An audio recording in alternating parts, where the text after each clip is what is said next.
नमस्कार, आप सभी विद्यार्थियों का और श्रोताओं का स्वागत है इस व्याख्यान में। इससे पिछले अध्याय में हमने जो चर्चा की थी उसमें जल कृषि में बायोटेक्नोलॉजी का क्या क्या उपयोग होता है, इनोवेशंस इन एक्वाकल्चर हमारा जो व्याख्यान था, उसी के एक दूसरे भाग में फिर से हम इसमें नैनो टेक्नोलॉजी और नैनो प्रौद्योगिकी की बातों की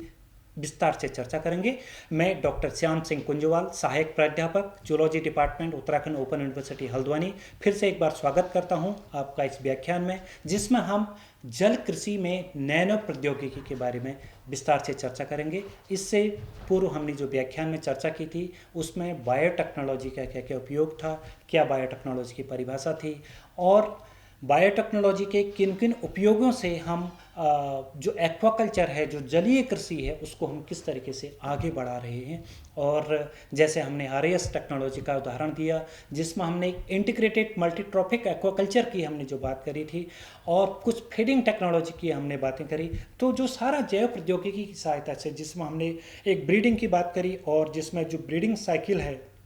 उसको हम कैसे कंट्रोल कर सकते हैं, लिंक कंट्रोल हम कैसे कर सकते हैं, कुछ ऐसी प्रजातियां जिनको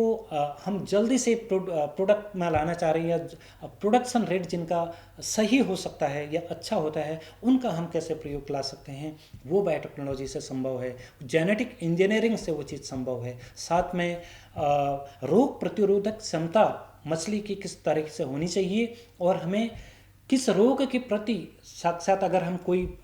डिजीज के सापेक्ष अगर हमें चाहिए कि हमें ये रोग ना लगे मछली में या कोई फंगल डिजीज ना हो, तो हमें इस प्रकार के उसके सापेक्ष जो है हम इस प्रकार की मछली को भी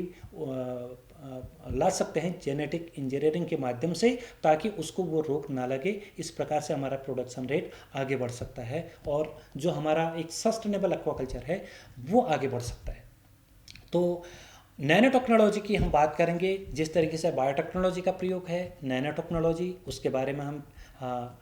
थोड़ा इसमें चर्चा कर लेते हैं। नैनो प्रौद्योगिकी का परिचय हम दे देते हैं। नैनो प्रौद्योगिकी विज्ञान की वो शाखा है जो 1 से लेकर के 100 नैनोमीटर तक के जो कणों के साथ जो कार्य करता है, जो नैनो पार्टिकल्स की हम बात करते हैं, 1 to 100 नैनोमीटर्स की हम बात करते हैं, यहाँ तक के जो पार्टिकल्स के साथ जो कार्य करता है वो नैनो टेक्नोलॉजी कहलाती है। तो इनका जो प्रयोग है वो, अगर हम जल कृषि की बात करते हैं, एक्वाकल्चर की हम बात करते हैं, तो वहाँ पर बहुआयामी रूप में इसका प्रयोग किया जा रहा है। तो ये नैनो प्रौद्योगिकी है और ये उसके एप्लीकेशंस हैं। तो नैनो प्रौद्योगिकी जो है लगभग 1 से लेकर के 100 नैनोमीटर तक के कणों के साथ में जो कार्य करता है वो नैनो टेक्नोलॉजी कहलाती है। तो जो नैनो पार्टिकल्स हैं उसके जो कुछ प्रकार हैं, जैसे नैनो सिल्वर है, नैनो कॉपर है, नैनो जिंक है और नैनो क्ले और जो नैनो पॉलीमर्स हैं, ये भी उनके पार्ट्स हैं जो नैनो पार्टिकल्स हैं। नैनो प्रौद्योगिकी के अगर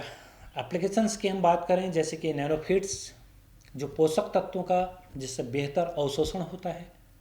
और जो नैनो बायोसेंसर की हमने इससे पहले हमने आईओटी की भी बात करी थी, कुछ सेंसर्स की भी बात करी थी, बायोसेंसर की बात करी थी। तो नैनो बायोसेंसर जिसमें जो पानी की जो क्वालिटी है, जो वाटर की जो क्वालिटी है और जो रोग की निगरानी जो उसका जो कंट्रोल करता है, जो रोगों को देखता है, ये सारी चीज़ें जो हमने डिजीज़ का अध्याय किया था, जब उसमें हमने व्याख्यान किया था, तो किस प्रकार से अब कैसे हमारे पास नई टेक्नोलॉजी आ गई जो हमें ये बेहतर तरीके से सेंस करके सेंसर के माध्यम से हमें पता चल जाता है कि उस मछली को हमारे तालाब में जो है रोग लग चुका है या रोग लगने की संभावना है। तो उसकी गतिविधियों से, उसकी फीडिंग कैपेसिटी से, उसके व्यवहार से जो हमारे सेंसर हैं वो हम तक इन्फॉर्मेशन दे देते हैं। तो इसी तरीके से पानी की गुणवत्ता, यदि पानी में अमोनिया की मात्रा या फिर डिजॉल्व ऑक्सीजन की हम बात करते हैं, टेम्परेचर की हम बात करते हैं, अगर इनका बैलेंस उसमें नहीं हो पा रहा है तो वो भी हमें सेंसर के माध्यम से पता चल रहा है कि हमारी वाटर की जो क्वालिटी है वो बैलेंस स्टेज में है या नहीं है। रोगों की निगरानी करना वो भी बायोसेंसर का काम है। तो ये नैनो प्रौद्योगिकी के उपयोग हैं, जिसमें नैनो फीड्स भी है और नैनो बायोसेंसर भी। साथ में कुछ नैनो औषधियाँ हैं जो रोगों के उपचार में लक्षित वितरण करते हैं। नैनो कोटिंग्स की बात करते हैं, जिसमें पॉन्ट लाइनिंग है, जालों की और टैंक की जो रक्षा के लिए होता है वो नैनो कोटिंग से होते हैं। तो जैव प्रौद्योगिकी नैनो प्रौद्योगिकी के ये कुछ अनुप्रयोग थे। और जो नैनो टेक्नोलॉजी की हम बात करते हैं थोड़ा विस्तार से, जिसमें नैनो कणों का उपयोग किया जाता है। जैसा अभी मैंने 1 to 100 में जो पार्टिकल्स तक की हम बात कर रहे थे, तो जलीय कृषि में जो नैनो कणों का जो उपयोग किया जा रहा है, जो पानी की गुणवत्ता में सुधार करने और रोग जनकों को नष्ट करने और मछलियों के स्वास्थ्य को बेहतर बनाने में जो मदद करते हैं, वो नैनो कणों का उपयोग कहलाता है। नैनो सेंसर्स में जैसे हमने बात करी, तो नैनो सेंसर्स में जो पानी में जो परजीवी हैं, बैक्टीरिया हैं, वायरस हैं, उनको वायरस की जो कम मात्रा का पता लगा सकते हैं, जो जलीय कृषि में रोगों के प्रकोप को रोकने में मदद करता है। नैनो मटेरियल्स में, जो नैनो मटेरियल्स का अगर हम उपयोग की बात करते हैं, तो जल कृषि में जो विभिन्न उद्देश्यों के लिए किया जा रहा है, जैसे कि पानी की गुणवत्ता में सुधार, प्रदूषण को कम करता है, मछली के स्वास्थ्य को बेहतर बनाना, ये नैनो मटेरियल्स का काम। तो कुछ नैनो कणों का जो उपयोग होता है किस तरह, नैनो सेंसर का कैसे, नैनो मटेरियल्स का कैसे, कुछ इनकी लाभ और जो चुनौतियों की अगर हम बात करते हैं, क्या भविष्य की इसमें दिशा है, तो जैव प्रौद्योगिकी और नैनो प्रौद्योगिकी के जो लाभ हैं उसमें सबसे महत्वपूर्ण जो लाभ होता है वो है उत्पादन में वृद्धि। जो हमारा प्रोडक्शन है उसमें वृद्धि, जो ग्रोथ है उसमें वृद्धि, ताकि हमें कम लागत में अधिक मछलियों का उत्पादन मिल सके, उनमें वृद्धि हो सके। और साथ में लागत का कम होना, ये दूसरा महत्वपूर्ण उसका फ़ायदा है। रोगों में नियंत्रण करना, क्योंकि अगर हम फिश फार्म की बात करते हैं तो रोगों का लगना बहुत लाजमी सा है, क्योंकि बीमारी या फिर बीमार होना, पानी का जो गुण अवगुण हैं वो हमारे सामने रहते हैं। साथ में हमारी फीडिंग कैसे रहती है, किन किन चीज़ों से रोग फैल जाते हैं और इन चीज़ों से हम कैसे नियंत्रण करते हैं, ये सबसे महत्वपूर्ण बात है कि हम बायोटेक्नोलॉजी के माध्यम से या नैनो टेक्नोलॉजी के माध्यम से इन रोगों पर भी नियंत्रण पा रहे हैं। साथ में जो पर्यावरणीय जो दबाव है वो भी हमारा कम रहता है, जो इन्वायरमेंटल बैलेंस है वो भी हमारा बरकरार रहता है। तो यानी कि एक उत्पादन में वृद्धि होना, लागत में कमी और रोगों का नियंत्रण और पर्यावरणीय दबाव कम होना, तो ये बहुत महत्वपूर्ण लाभ नैनो टेक्नोलॉजी और बायोटेक्नोलॉजी की। आनुवंशिक इंजीनियरिंग की हमने बात करी, जैव प्रौद्योगिकी और नैनो प्रौद्योगिकी, ये मिल करके जो है एक जल कृषि को बहुत अधिक एक सस्टेनेबल, एक टिकाऊ और लाभकारी और सुरक्षित बना रहे हैं। तो किस तरीके से हम बायोटेक्नोलॉजी का उसमें इस्तेमाल कर रहे हैं, कैसे हम उसमें जेनेटिक इंजीनियरिंग का इस्तेमाल कर रहे हैं, कैसे हम उसमें नैनो टेक्नोलॉजी का इस्तेमाल कर रहे हैं, परंतु इसके लिए कुछ आवश्यक है। जो महत्वपूर्ण बात है वो है एक वैज्ञानिक दृष्टिकोण, उचित रूप से, उचित तरीके से उसकी नीति और समाज की जो जागरूकता है उसकी भागीदारी भी उसमें बहुत आवश्यक है। तभी जो है एक लाभकारी और सुरक्षित और टिकाऊ जल कृषि का निर्माण हो सकता है। तो जैव प्रौद्योगिकी का उपयोग जो है